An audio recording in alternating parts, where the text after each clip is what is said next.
because so many people will revert back. And, look, relapses do happen, you know, and we also, as alcoholics, I can call myself an alcoholic anyway, just speaking for myself. I'm always aware that, it is one day at a time. But there is something weird about my experience with alcohol. They call it the pink cloud, and I can't explain it, but I've never had the pink cloud go away where I feel like I'm missing out because I'm not drinking. It never occurs to me that I'm missing out because I'm not drinking. It's actually quite the opposite. I continue to be completely stoked and excited that I'm not drinking. See, I'm opposite, where I have that FOMO of missing out, because I could say that I never really had a crazy problem with alcohol where it's like I was waking up in the morning and I had to chase the bottle. It was more of a social thing for me. Yeah. And when it comes to the social life with alcohol, it was the late nights, the let's go out for one beer turns into 2 a.m. Sure. And then it just lateraled into my job, and it sort of just clouded everything that I was doing.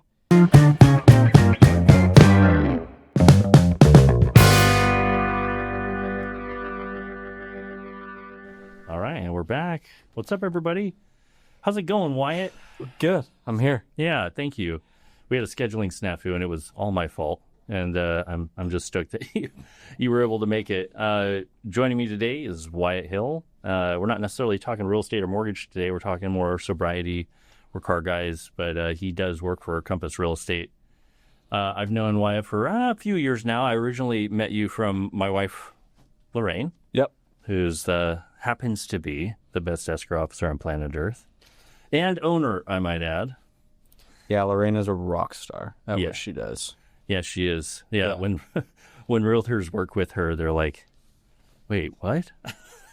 Their mind gets blown because she's just like, you're supposed to be a neutral third party in escrow. Mm-hmm. And I think the hard part is, for many people, it's a high stakes industry. Mm-hmm. And a lot of people in escrow have a hard time dealing with that emotionally. Mm-hmm. Lorraine is this steady nervous system human being that never gets rattled, no matter how difficult the transaction is. And what realtors love about her is that. She's calm in chaos. She's calm in chaos. Yep. And when you couple that with 22 years of mastery and the amount of transaction volume she's handled, she's just a natural-born leader and got a knack for it. Yeah, she's definitely helped impossible situations make possible. Yeah. So yeah, I hear it all the time, actually. We had some stories for sure. Yeah, she works way harder than me. We always joke about that. But anyway, so we got connected. We share our love for cars. Mm-hmm. We're going to talk a little bit about that today. You're actually handling social media for a company in that genre. Yep. What was the name again? Moto Guzzi Classics. Yeah, it's going to be hard for me to remember that. Moto Guzzi Classics, and they're local, right? Yep, Long Beach. Yeah, so we'll get into that. I think I want to kick things off with what I think is probably the main topic, our sobriety, our shared sobriety from alcohol. Yeah. I just hit 3 years in October. You just hit 1 year. Last Wednesday, I believe. Yeah. Last Thursday was 1 year. Congratulations, man. Thank you. Yeah, it's a huge accomplishment, and that first year is definitely the hardest, in my opinion. Yeah, it definitely... There was a huge shift in how I went about my day-to-day, and just how, the general way I viewed how I wanted my life to go moving forward. And it was a huge shift. I mean, there was a lot of long nights, dark nights, or just like, you're white knuckling it. Yeah, and you're just thinking like, man, the only fix to this is I could go out and just drink. Yeah. And all my problems would go away. But I stayed strong through it, and it has been the best thing that's ever happened to me. Yeah, I will say. Yeah, it really does take incredible strength to see through that first 6 months of grinding it out. I will say also, I remember you and I had lunch together in Long Beach or Belmont Shores at Nick's, right? Yeah. And I can't remember who initiated that, but we were talking and you had not yet quit drinking then, or maybe you had just started. I don't remember.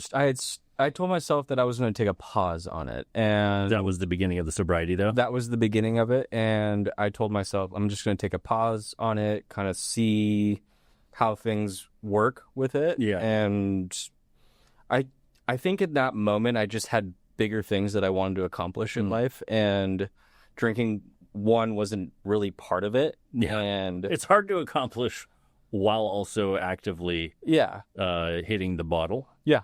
It just is. Yeah. And so I said, I'm just going to take a pause from it. Nothing wrong with it. Kind of get a reset. And then if I want to start drinking again, I have that option. But 1 month turned into 2 months, 2 months turned into 3, so on and so forth. You start feeling better, you know? Yeah. And I had to change my entire routine of, kind of what I wanted to do with my life and sort of the intention behind it. And there wasn't any room or space for alcohol for me, because with the shift in routine, I completely dove into my physical health. So I started going to the gym every single morning, and I couldn't afford to go to the gym while being hungover. As we all know, hangovers are a lot worse as we get older. And, in our 20s, the hangover that lasted an hour, now into our 30s, is like a 2-3 day thing. So. Yeah. And just my focus, clarity feels so much different now that it's not a part of my life, that alcohol is not a part of my life. And I don't know, I just feel like just fresh in a way. Yeah. It's a weird feeling. One thing that struck me about learning that you were a year sober, because to be honest with you, I had no idea until you mentioned it recently. Yeah. All I remembered was we were sitting down at Nick's in Belmont Shores talking about it, and you had expressed that you weren't really sure what you were going to do yet. Yeah. And my encouragement to you, because I was roughly 2 years sober at that time, I think my encouragement to you at that time, knowing what I know about your personality, which is very similar to mine in a lot of ways, is it's probably a good thing for you to stay away from alcohol. And the thing, though, that struck me was I didn't know what you were going to decide to do with that seed that I planted. And to hear that a year later you hit the year of sobriety, it was like, oh, wow. Because it's actually, you were ready, right? A lot of people I'll have conversations like that with, and it's very, very clear that they're simply not ready. Yeah. And there's no judgment in that either, because I know it's a process. It was a process for me. It's a process. Everyone gets to that process of whatever you want to call it, realization or awakening of like, oh, I really can't manage my life with alcohol, right? No. And that was very clear to me when I was starting to hit rock bottom after COVID. And it was kind of cool because so many people will revert back. And, look, relapses do happen, you know, and we also, as alcoholics, I can call myself an alcoholic anyway, just speaking for myself. I'm always aware that, it is one day at a time. But there is something weird about my experience with alcohol. They call it the pink cloud, and I can't explain it, but I've never had the pink cloud go away where I feel like I'm missing out because I'm not drinking. It never occurs to me that I'm missing out because I'm not drinking. It's actually quite the opposite. I continue to be completely stoked and excited that I'm not drinking. See, I'm opposite, where I have that FOMO of missing out, because I could say that I never really had a crazy problem with alcohol where it's like I was waking up in the morning and I had to chase the bottle. It was more of a social thing for me. Yeah. And when it comes to the social life with alcohol, it was the late nights, the let's go out for one beer turns into 2 a.m. Sure. And then it just lateraled into my job, and it sort of just clouded everything that I was doing.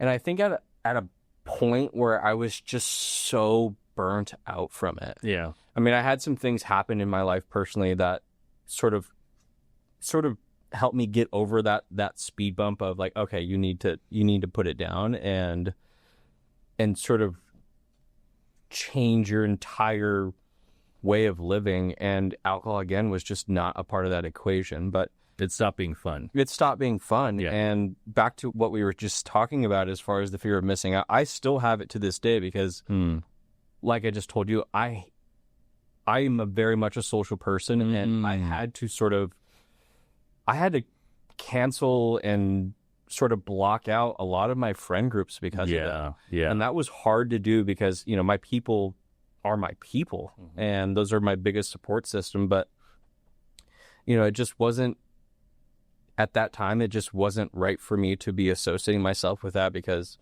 one, once I start something, I'm that type of person. Once I start something, I go at it like really, really hard. Like I am balls to the wall. I have to do it. And I just didn't want to slip up. Yeah. Because again, when I start something, I don't quit. So if I'm out there telling myself I'm not going to drink and then I have one sip, it's not going to be just one sip. Understood. It's when it's like, okay, now the party starts. I can relate to that. So it was best to just sort of remove myself out of my social setting and sort of focus completely on myself. Because at the end of the day, alcohol's not going anywhere. The party's not going anywhere. If I really wanted to, I could go out and get it. So it's not hard to do. But, I feel like with the biggest thing that we have against us is time. And for me, I didn't want to be wasting my time drunk all the time and trying to show up to work, trying to do the things that I do. My life is so busy as it is. It was affecting my day to day, and I just couldn't do it. Like there was times where I'd show up to the shop or I'd show up to work and I could like smell the alcohol on me, or I look in the mirror and I have, dark circles underneath my eyes from staying up all night. And it just, the feeling of like the anxiety, you feel like absolute crap. Yeah, I'm very well acquainted with the feeling of impending doom. Yes.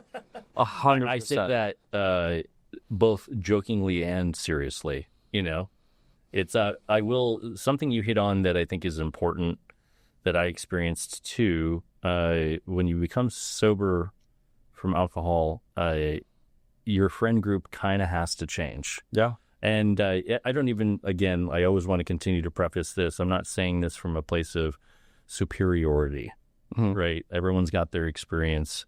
Some people have zero issues with alcohol, can drink socially and stay high functioning. Yeah. That's fine. That wasn't me. But what I realized was there's a sense of isolation and loneliness that sets in pretty quickly with being sober, because you're used to having that social network, that tribe, that sense of belonging. And then the fact of the matter is, it's important to enjoy life, experience pleasure, joy, fun. And then when you remove what was the main source of that, and then you remove the social aspect on top of that, what are you left with? You're left with, yes, no hangovers, but now you're left with sitting with your thoughts, right? You're left sitting with your feelings. You're left, for me, it was for a pretty long period of time, loneliness. Well, I have my wife and my kids, but, like friendships, right? Sure. Because as much as I can be to my wife a lot of things, and my wife can be a lot of things to me, and my kids and vice versa, they can't be everything. And that's where friendships and social aspects comes into play. Yeah, but it is important that, I think you sit with those feelings of loneliness and sit with those feelings of, being alone. Because sitting with yourself and can you go out to lunch by yourself and enjoy it, right? Can you go see a movie by yourself and enjoy it? It's something that feels foreign, I think, to a lot of people, but it was good for me to practice that. And then once you get to a place where you can sit with yourself, sober and by yourself, not needing, I've noticed that the people that should be in your life eventually manifest and present themselves. Sure. What I've noticed, though, is it happens on its own time, whether you want to call it that God or the universe.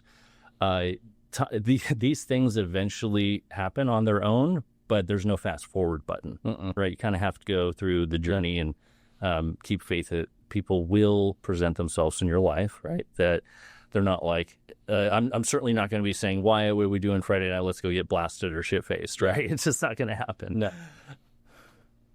I don't know how that lands for you, or what you did to redirect and figure out community and tribe and sense of. It was accepting the loneliness, and to sit and process with your thoughts. That was really hard for me, because it was so much easier when you're hungover, because all you want to do is sleep and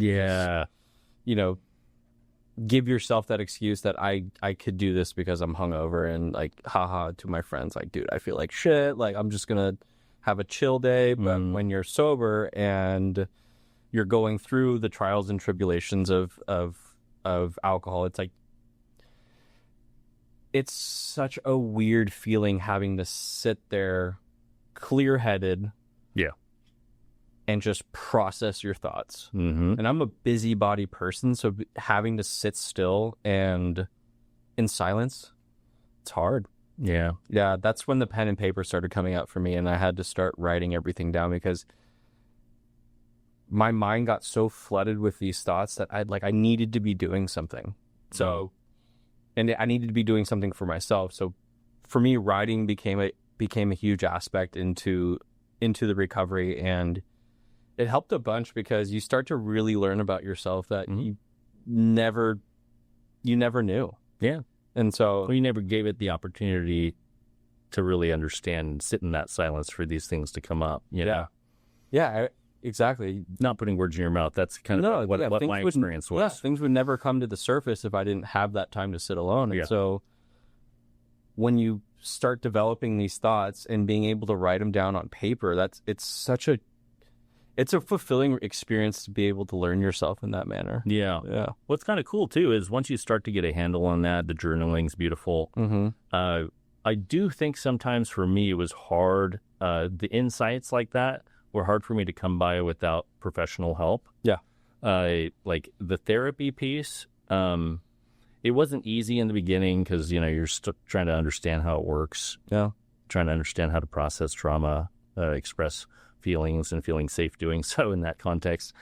But it's just, I'm telling you, if you're willing to put the work in and be consistent with, in some form it is journaling, but therapy, someone holding space who's a professional, you'd be really surprised what you learn about yourself. And then once you understand, I think a lot of the reason people drink, whether it's socially or not, is they're trying to drown out the unaddressed traumas and feelings that are going on.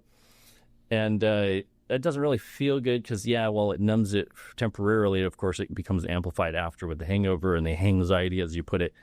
So, like, it's a process, and this is the barrier to entry that most people are really afraid of or aren't willing to go through, because it took me, my dark tunnel of slowly, progressively worsening alcoholism, and then sobriety, and then working through with a therapist, took years. Right? But unless I was willing to do that work, now I can, not always, because I'm still human, but now more often than not, I can sit with myself and feel pretty darn comfortable and at ease. Whereas before, racing thoughts, darting eyes, uncomfortable in social settings, uncomfortable speaking in front of groups. When you start to address the root issues, all of a sudden there's this superhuman ability in you. Right? Because you're no longer at this discontent in your body. I think I'm at that phase now where I'm sort of setting that foundation. I did start therapy, and right on. I've been in therapy consistently there was a small gap, but I would say for about a year. I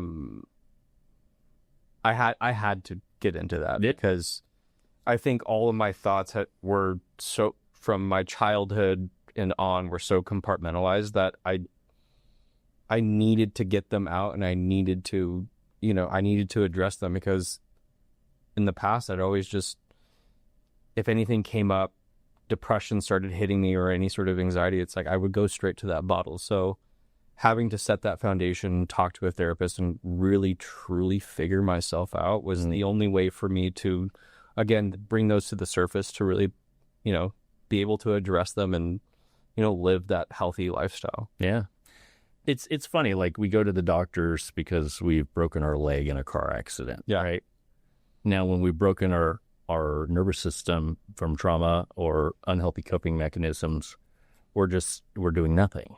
It's interesting, right? Because like mental health is, in a lot of ways, it shouldn't be viewed any differently than physical health. No.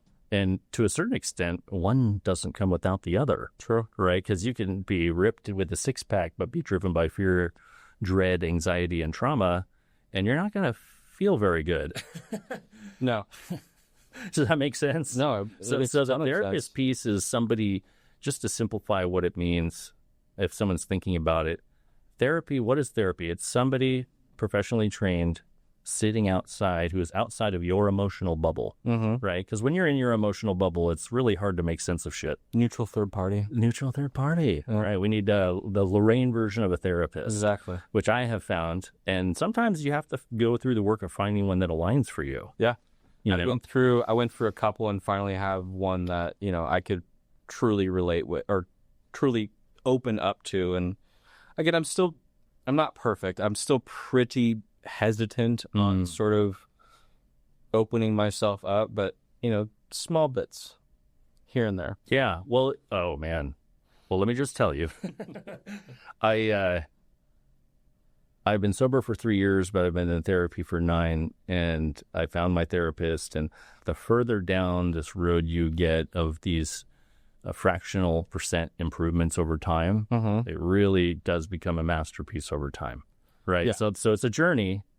And I'm telling you, 2016 is when things blew up in my face in life, and then progressively got worse with alcoholism, then sobriety in 2022.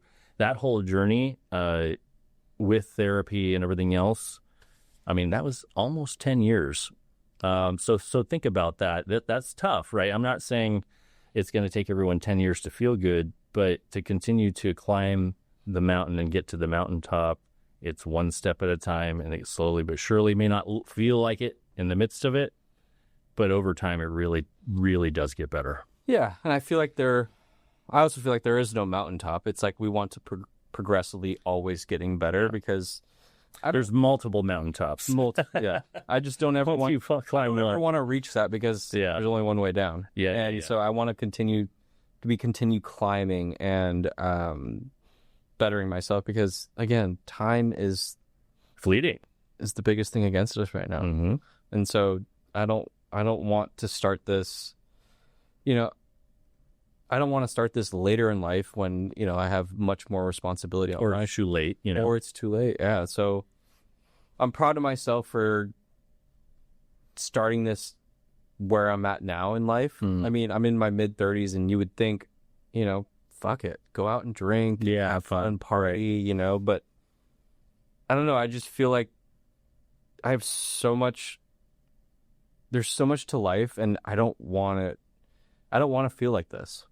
So I think having this last year, like everything that's happened in the past year happened, like I'm happy that it happened. Yeah. If that makes sense. Yeah. Because it probably came with a lot of pain and darkness too. Yeah. That's what you're probably saying, right? Yeah, there was a lot of dark days, and I'm very thankful because I shut out my closest circle. I mean, friends and family I shut out, because I got to the point where I just did not want to talk to anybody. Like, I just felt so drained from it, and I didn't feel the need. I wanted to explain myself to people, and I felt like you need to sit in this and take it. Yeah. And so I'm thankful that, my friends and family and my close core group, stood by my side and understood where I was going through and stood there to pick me up. Yeah. Having those boundaries were probably important for you to take a moment to breathe and reevaluate. And then also it tests relationships and shows you ultimately who are your ride or dies. Yeah. Right? Boundaries was the hardest thing for me to put up, though, because I was such a yes man. Yeah. I mean, I'd go to work, come home, let's grab dinner, or let's go do this, let's go do that. And I was always, let's go. You and me both, man. Yeah. And it got to the point where you just got so burnt out from it because there was no intention behind it. Like, It's just like, what are we doing? We're just going to go get some food, and then one beer turns into 10 shots of tequila, and then now it's 3:00 in the morning, and I got to rinse and repeat this tomorrow. Tuesday or something. Yeah. What the fuck are we doing? Like, come on. So for me, it was all about intention and living life with intention and being and making a purpose and a difference in my I guess day to day. Super inspiring. Yeah. I love the word intention. Yeah. Because it's the opposite of behaving unconsciously. Yeah. Right. Default settings and being so to speak, being asleep at the wheel at life. Yeah, I didn't want to live in autopilot for the rest of my life. And beautiful. And being able to take control of the wheel and navigate it to where I wanted it to go was most important for me. I'm proud of you. Thank you. We're going to segue into some social media talk, but I would just say in closing on this topic, the thing is, like, I'm sure some people who might listen to this might be in the midst of that, but not quite ready yet. There is an opportunity to pivot and get out of that before a really rough rock bottom hits. And my encouragement to people would be the only way it was going to happen for Jason Thibodeau here was to say, I can't do this on my own and I need help. It's just accepting it and really I honestly think kind of taking a therapist standpoint, like being that neutral third party, you almost have to take yourself out of yourself, outside look in, and is this how I want to live my life? Is this making me a better person? Is this making me progress? And I think your answers will come forward with that. Yeah. And again, sitting there in silence and really thinking to yourself, like, does this make sense for me? Yeah. And for me, it just, I had to make a change, and that was it. And we're both proof it can be done. It can. I never thought it would happen. I love, I love to party. So for me to take that away, it's like who are you? I could go to a steak dinner with my wife or a concert with my wife and our friends and not even think about alcohol anymore. So the crazy thing is, I never thought I was going to be able to do that. Yeah.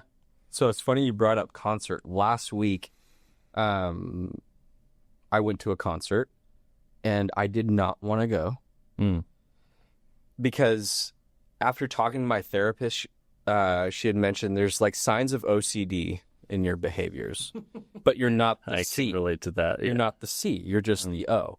So the obsessions. So I'm so obsessed now with my routine because that routine is what's safe for me, right? Mm-hmm. So familiar.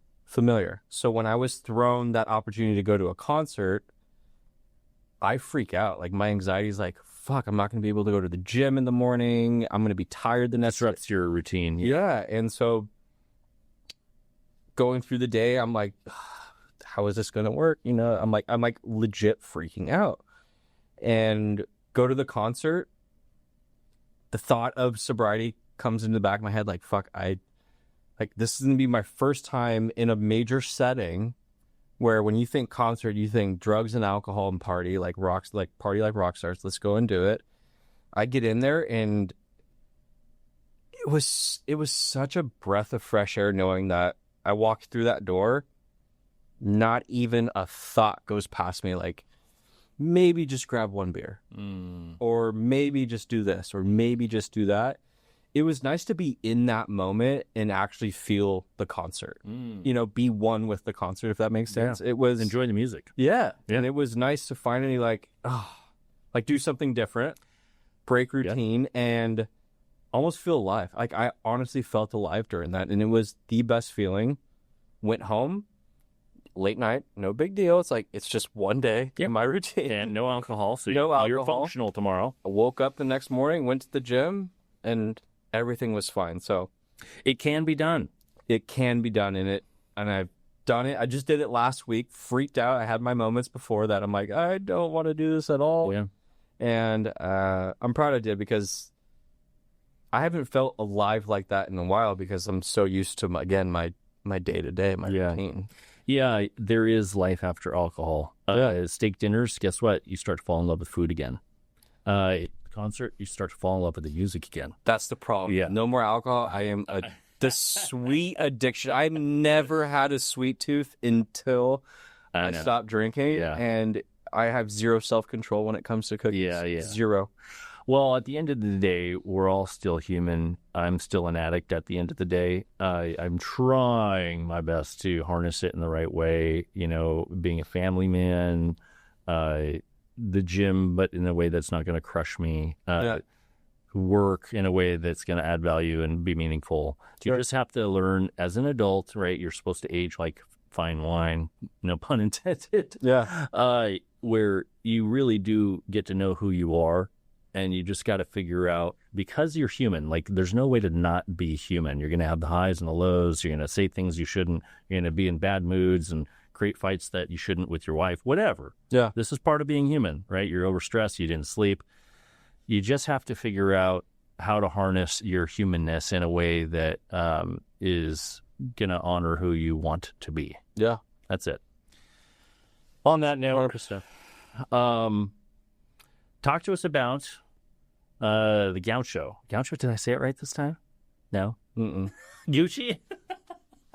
Help me here. Moto. Guzzi. Moto Guzzi. Classics. Classic. Guzzi. Moto Guzzi is a motorcycle. Sorry, guys. Let's teach this guy a little something. So Moto Guzzi is basically the Italian Harley Davidson.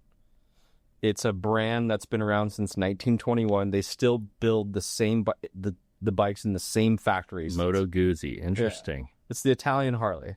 And so my uncle That's a good way of putting it. That's cool. Yeah. My uncle owns a shop in Long Beach, and he's been at it for 45 years, restoring, fixing parts. I mean, you name it. He is...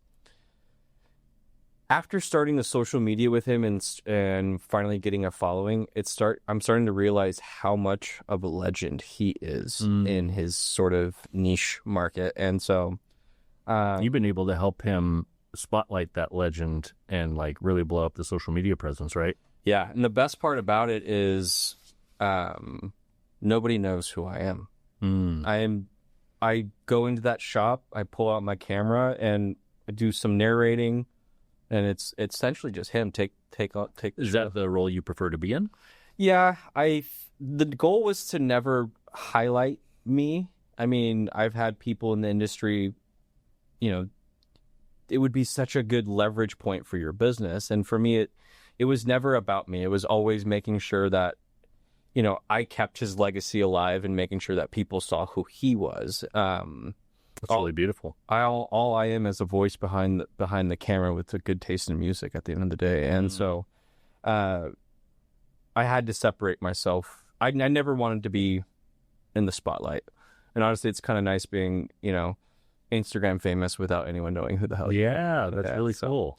So yeah, kind of the backstory from that is Moto Guzzi in itself is not a super popular name, as we just proved. I was struggling. And his business has its highs and lows. It ebbs and flows. But I walked in there right before COVID or during COVID, and I remember this vividly. I walk into the shop. It's like a ghost town. And I turn the corner, and he's just sitting in his desk, smoking a cigarette, feet up, scrolling on the internet. And my uncle is not big on feelings. He's very old school. He's like, I don't know how I'm going to keep this place afloat. He knew about social media, but didn't know the impact of it.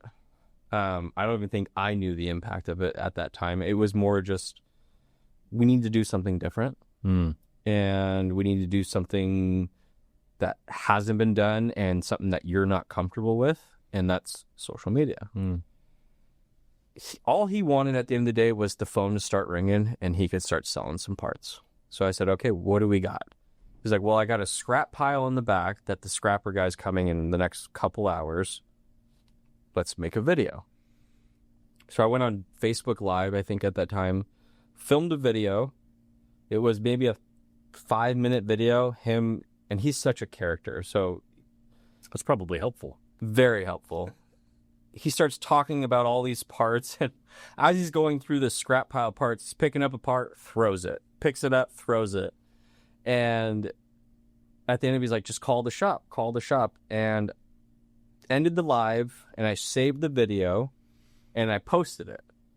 That post blew up. I think within minutes of posting that video. This is on Facebook? Phone just starts blowing up. What? The comments start coming in. I think we had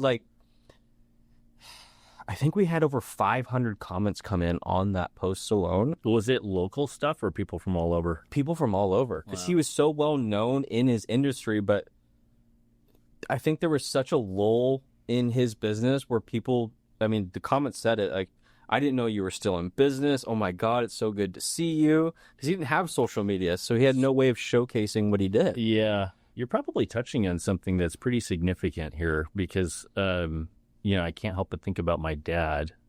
Baby boomers, Yeah. Baby boomers who are unbelievably talented and are experts in their field because, like, we talk about 10,000 hours of mastery, which is maybe 10 years worth of career. These guys have 50+ thousand hours of mastery at what they do. Yeah. But what they don't have, because they're from the baby boomer generation, is that second nature awareness of how to harness social media. Because what's kind of cool is what you've offered and what you've done for your uncle. Yeah. Is you've connected him in a way that he wouldn't have known how to do on his own. And you guys are working on that and have done that together. It's really, really beautiful. I think that's the most beautiful part, is being able to blend showcasing his talent and then showcasing my talent, right? Putting the two together. That's super cool. And where young youth and older come together and harness what they both bring together. And then on top of that, the help of we're family. Yeah. So we already get along. I mean, and he's a character. He is brash, says it how it is. Yeah.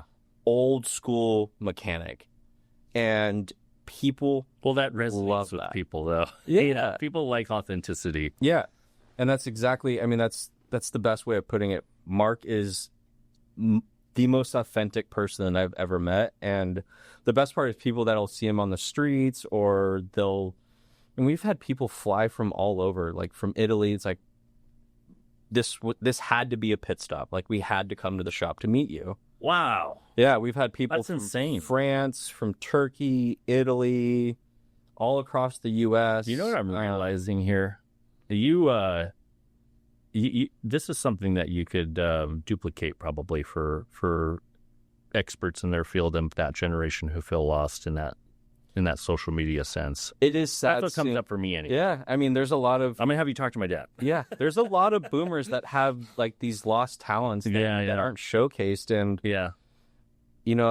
even, I mean, the comments speak for themselves. It's like harness learn as much as you can from this. Like, essentially, Mark is the dying breed. Yeah. And so people are very fortunate and thankful that I'm showcasing that. And, it's a truly rewarding feeling being able to do that for him. And so how do they find him on Instagram with your work that you're doing for him? So the handle is Moto Guzzi Classics, MOTO GZZI Classics, Instagram and Facebook. Yeah. Do you think we can get him in here? It's not very polished. Well, that's probably a good thing, though. No, I think Again, I think what I'm going to do is I'm going to take a picture of the studio here, and then show them the video too. Yeah, I'm going to post it on our Instagram, and I'll ask the fans. At the end of the day, let's ask them. I feel like this is kind of sort of what you might be made to do in the long run.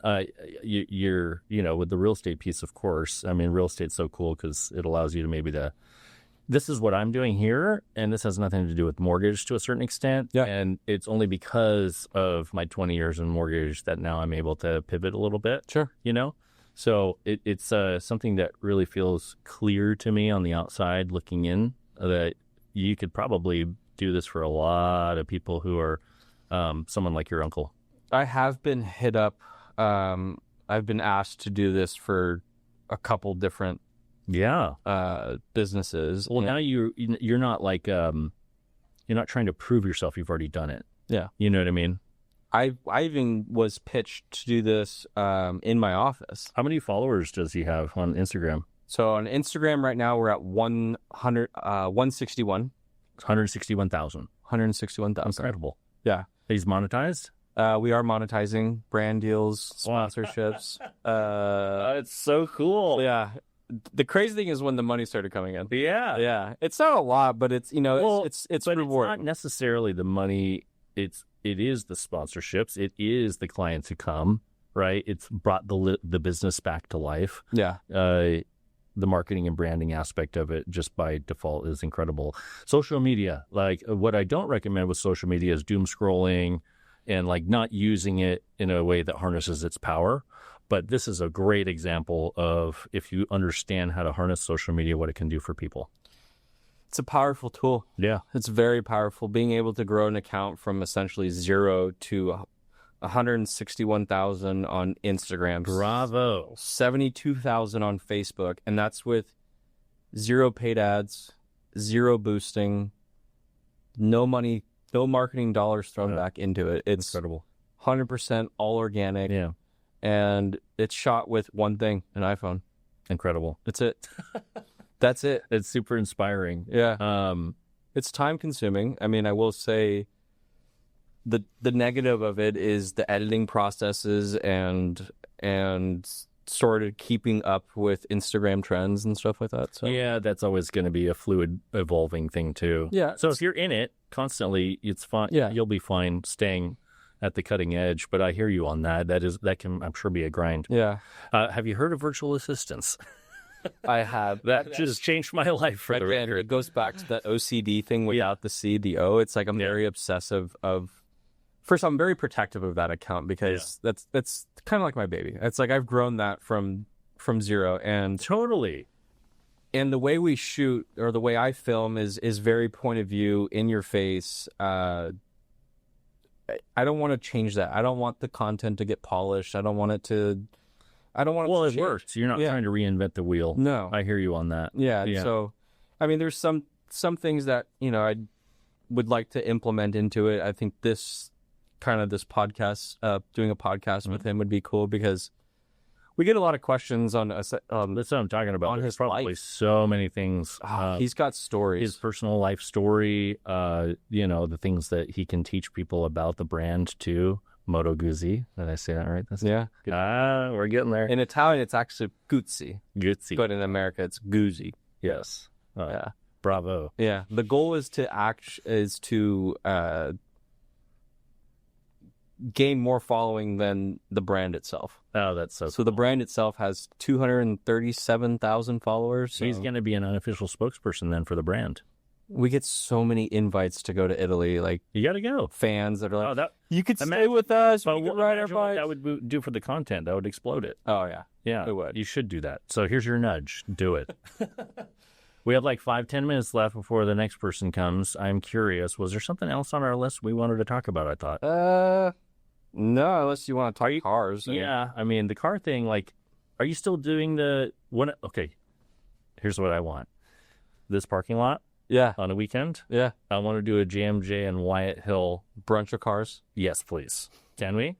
Yeah, we can. That would be really sweet because this is actually a really cool parking lot in this building that wraps around. It'd be perfect. And no one's here on Saturdays or Sundays. And right across the street, you have all these coffee shops and everything else. That would be cool. I'm telling you, we could totally. Our producer Larry here's like, yeah, he's a Porsche guy. Oh yeah, Larry. Larry's got to join us. Yeah. I finally got my car out of the shop. We had to change an oil pump, and I'm updating the flex fuel tune for street, and then I'm updating it for the track. We're gonna go to Button Willow in December 19th for SoCal Drivers Club. That'd be fun. Shout out to SoCal Drivers Club, and then we're gonna do Willow Springs in February. That thing's gonna be an animal on the track. Yeah. Well, I needed a track tune that was flex fuel so I can bring the jugs of E85. Yeah. And because it's flex fuel, it doesn't matter what the blend is, it's going to calculate for me. But I also want to make sure it doesn't blow up. Yeah.